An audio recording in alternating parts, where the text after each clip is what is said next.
നമ്മളിതിനെ എങ്ങനെയാണ് കൺസീവ് ചെയ്യാൻ പോകുന്നത്?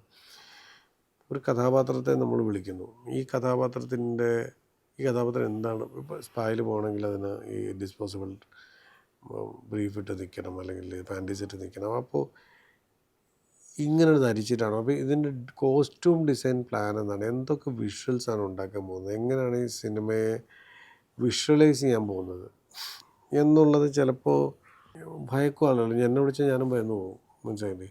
ഇത് എനിക്കറിയാം ഇതിങ്ങനെയാണ് ചെയ്യാൻ പോകുന്നത്. അല്ലാത്തവർ ചിലപ്പോൾ ഭയന്ന് പോവാം. പറഞ്ഞിട്ട് അല്ല ഇതെങ്ങനെയാണ് ചെയ്യാൻ പോകുന്നത്. കാരണം നമ്മുടെ മനസ്സിൽ ഇങ്ങനെയൊക്കെയാണല്ലോ. ഇത് എസ്തറ്റിക്കലി ഞാൻ ചെയ്യുള്ളൂ, ഇത് ഞാൻ വൃത്തികേടാക്കില്ല, ഇതെൻ്റെ സിനിമയാണ്, എൻ്റെ സിനിമ ഞാൻ ചെയ്യുമ്പോൾ അത് എസ്തറ്റിക്കലി വൃത്തികേടാക്കില്ല എന്നുള്ളത് എൻ്റെ സെൻസിബിലിറ്റിയിൽ ഞാൻ വിചാരിക്കുകയാണ്. അതിങ്ങനെ ആക്കില്ല.